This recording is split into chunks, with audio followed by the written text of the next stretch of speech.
Ashama harka fuunee daawwattootaa fi hordoftoota keenya akkam nagaa keessanii nageenyi koo kan jaalaaf kabaja bakka jirtanitti sinaa dhaqabu. Egaan daawwattoota hordoftoota keenya oduu atattamaa qabadhee isiniif dhiyaadheera. Hamma xumura qophii kiyyaatti na waliin turan affeerraa kooti. Keessumaa yoo odeeffannoon ani qabu waa'ee amma dura reebamuu obboleettii keenya Su'uud Arabiyaatti ta'ame wanti haaraan maaltu jira? Waan haaraa ta'amee fi akkasuma guyyaa kaleessaa injiinar yookaan jeneraala Itoophiyaadhaa kan ta'e Komishinii Poolisii Oromiyaa Indalew ajjeefamuu irratti biltsiginnaan akka hin duune mormaa jirti. Dhugaan jirtu garuu isa kamii kan jedhu kan isin biraan ga'u ta'a. Dhuma irratti duula biltsiginnaan abaaboo balleessuudhaaf kaayyeffattee kaate irratti hanga ammaatti humni addaa Poolisii Oromiyaa tarkaanfii irratti fudhatame meeqatu dhumatee meeqatu harka woboo gale kan jedhu kan isiniif himu ta'a. Hanga dhumaatti na waliin turaa isiniin jedha. Daawwattoota hordoftoota keenya aan reedii Adam TV namoonni akka tasaa chaanaalii keenya faayidaa taatee dhufte yoo jiraat subscribe gochuun maatii keenya ta'a viidiyoo keenya immoo like gochuu hin irraanfatina.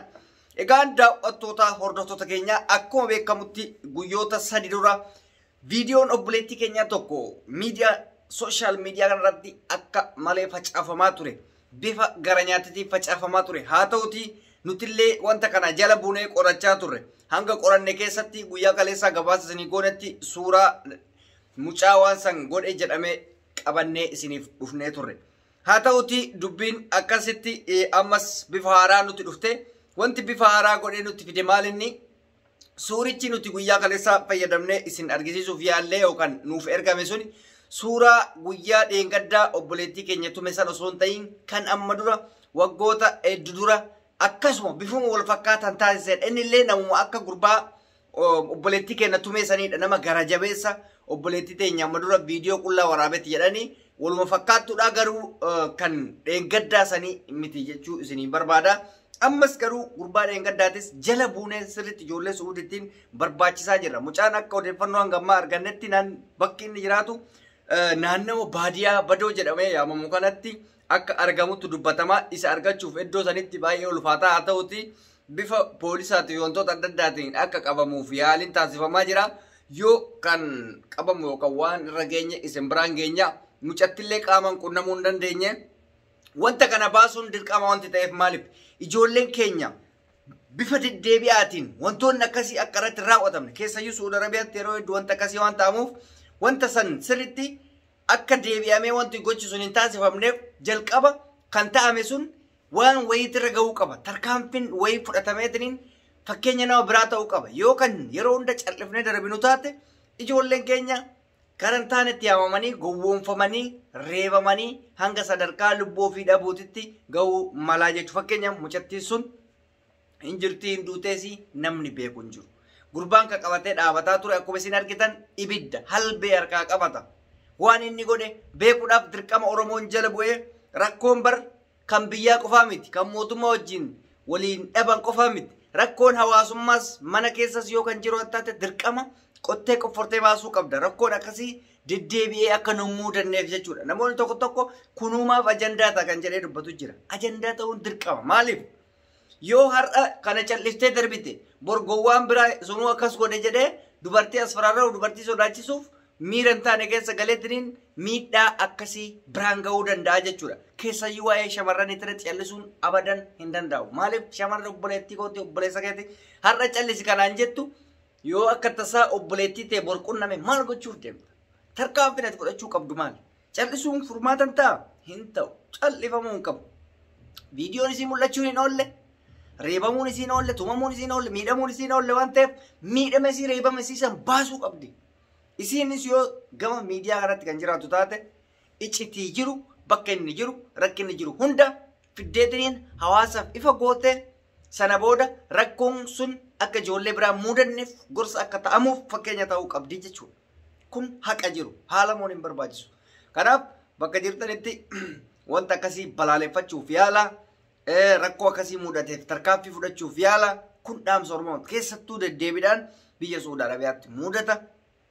Biyya Su'uud Arabiyaatti kan mudachuu danda'uuf waan biraatti osoo hin taane ijoolleen keenya hedduu baadiyyaa keessa taa'anii ijoollee achitti yaaman. Bakka sanitti poolisni hin jiru namni itti iyyitu hin jiru kophaadhaa jechuudha akka barbaadde goota. Bakka akkasii sanitti akka barbaadde gochuu san dhaabuudhaaf kunniin fakkeenya ta'ee shamarran keenyas dhiirota keenyas duubatti deebi'ee ilaalamuu qabaa jechuu kanan isiniif dhaamuu barbaada. Ammaaf suuraa isaa hanga argannutti yoo dandeessan nu barbaachisaa isiniin jenna. Yoo dadhabamillee hanga danda'ameen jala buuna. Of eeggannoo keessanis taasisaa Rabbi isin haa eegu isiniin jedha. Egaan itti aanee daawwattoota hordoftoota keenya guyyaa kaleessaa biltsiginnaan guddaan tokko erga lafa dha'e keessayyuu Jawaarin ajjeesuudhaaf nama yaada guddaa qabu. Nama Jawaarin osoo ajjeesuuf boolla qotu boolla Jawaariif qote ofiif itti darbe biltsiginnaan cichitee jilbiiffattee jeneraaliin maali Indalew maqaa isaa Indalewn hin jira diinni maali ofiin jajjabeessina hin jiru qabatamaan nama awwaalcha isaa irratti argamee wal qunnamnee jira hin kijibina. Isin gisee nama jiru du'e jettan nama du'een hin jiraa jettan nama meeqa dabdan wayyaanee nama xiqqaa isinirraa nyaatte maa nama tokko hin gabaasina hin sobinaa isiniin jennanu kana rakkoon keessan guddaan hin fudhattan waan ta'amta warri biltsiginnaadhaa waan ta'ame fudhatu osoo abiyyuu du'e hin jedhan wayyaanee nama xiqqaa nyaatte mee dhugaa isinii hima nama tokko gabaasteerti mee mootummaan naa'eef namnummaan tokko ebaluun nurraa du'e jedhanii gabaasanii jiranii hin jira fakkeenyaaf amma wayyaaneen abbaa Isaayyee farraaduu namoonni hedduu raaduu hin himti. Kuni mootummaan garuu akka hoolan tokko irraa du'etti hin dubbatu jechuudha. Hoolan narraa du'e hin jedhu. Siigalee finxaalayyichi Jawaar irratti cichee jedhe abaarsa uummata Oromootiin darbee jira nu amana. Darbee jira. Ijibdeetiniin isin burjaajessuuf yaalti biltsiginnaan. Ajandaa isin harkaa qabbaneessuuf isiniin sobdee waan hin taane isiniif himaa jirti jechuudha. Namni awwaalcha irratti argametu keessumaayyuu Dr. Mararaa Guddinaa maqaa nyaachuudhaaf jedhaniitiniin waan hin taane haasaa. Maaliif Dr. Mararaa Guddinaa fuula Feesbuukii sobaa tokkotu kan maqaa isaatiin baname jira. Fuulli Feesbuukii sunis waanuma amma nu dubbanne kana dubbatee namichi du'uu hime. Garuu fuulichi fuula Dr. Mararaatti miti. Kijiba guddaadha. Hin qabu Feesbuuka Dr. Mararaan Guddinaa. Sinigale Facebooka page sun guddaadha isa fakkaatanii barreessan biltsiginnaan immoo isuma kana qumna garii goote akka waan Mararaan Guddinaa waan kana jedhee odeessitii jechuudha.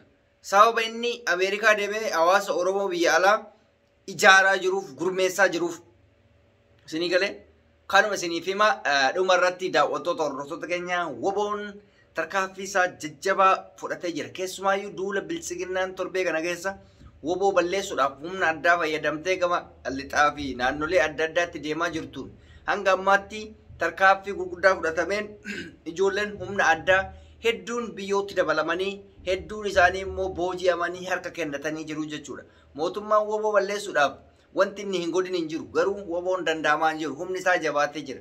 Wayyaanee dadhabnaan gamanatti deebi'ee jechuudha.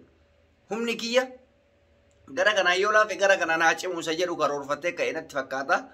Hundumaafuyyuu wanti jiru ammatti qabatamaan isa gara daawwattoota hordoftoota keenya odeeffannoo biraa qabannee hanga isiniif dhiyaannutti turtii gaarii naaf qabaadhaa ankan isin waliin ture reedii Adam Tube namoonni chaanaalii keenya faarii taata subscribe gochuun maatii keenya ta'a ulfaadhaa nagaan bula.